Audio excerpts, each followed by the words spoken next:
Then what's your advice to these small business founders today? Work hard. You're going to need some luck, but the harder you work, the luckier you get. And if it doesn't work out, that's not the end of the world. I just don't have anything in common with people that sit there and say, oh, my God, it was terrible. It was terrible. It's water over the dam, under the bridge. Get on with it and start another business the next day or another career.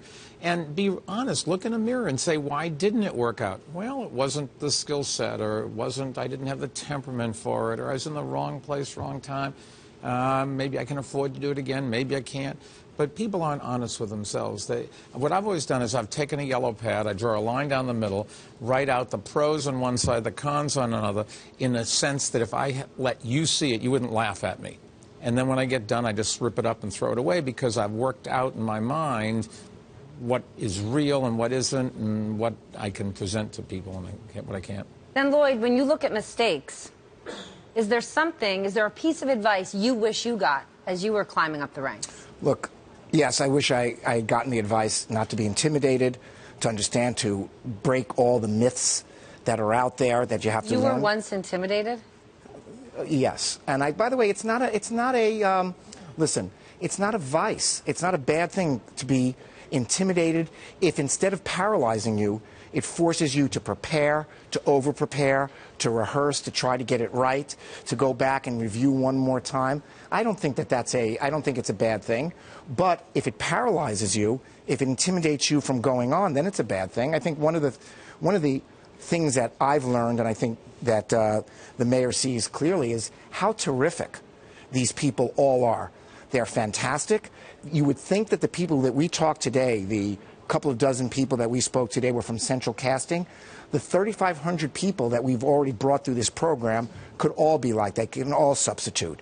And very often the best thing that we can do for them is break the myth bubble that they can't do something, that it's hard to do something. And what this program has done for people is it's given them kind of a little mini MBA. They get to hear stories of other entrepreneurs, but they learn a little bit about accounting, how to negotiate, how to make a business plan. They hear experiences for others, and slowly but surely, it takes away the mythology, and they say, oh my goodness, I can't do what that person has done, to instead saying, I can do what that person has done. You didn't say how to sell. How important is it to have salesmanship? You could have the best idea in the world. I don't know of any business where sales isn't a big part of it, or cooperation and collaboration isn't a big part of it. I suppose if you're a monk and have a vow of silence, maybe. But an author, for example, you've got to work with an editor, you've got to talk to your publisher, and you have to deal with your family. And this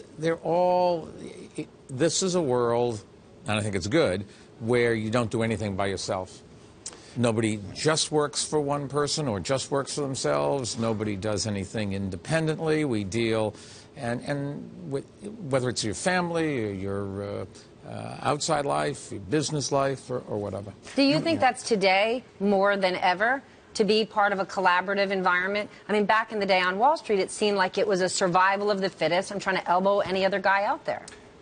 I think everybody always has to collaborate forever. Listen, it's not the be-all and end-all. You could be a tough, difficult person and get ahead, but you better be really, really, really, really good at other things. Same thing with being meek versus being a sales personality. You can be, you don't have to be the salesiest personality, but you better be really, really, really good if you're going to rely on the world beating a path to your door. Yeah, I don't remember being in a competitive world where I wanted to beat the person next to me. If you wanted to advance, you worked hard. And I grew up in a family where hard work wasn't expected. It's just the way it was. You never wanted to beat your competition? No, I want to be successful. Well, you said teammates versus competition. Right. I mean, but I mean, at Solomon Brothers, all those times, you work with other people. One of the ways, incidentally, Stephanie, to really get ahead is to give credit to somebody else. When I say, oh, I didn't do it, Lloyd did that, and he involved me, let me tell you, I'm telling everybody it's me as well, but I've now made a friend, and you respect me because I've shared the credit. And if you say, no, me, I, nobody likes you, and nobody respects you, and they think you are exaggerating everything. But to the extent you give credit to elsewhere, the thought of, are they exaggerating, doesn't even come up.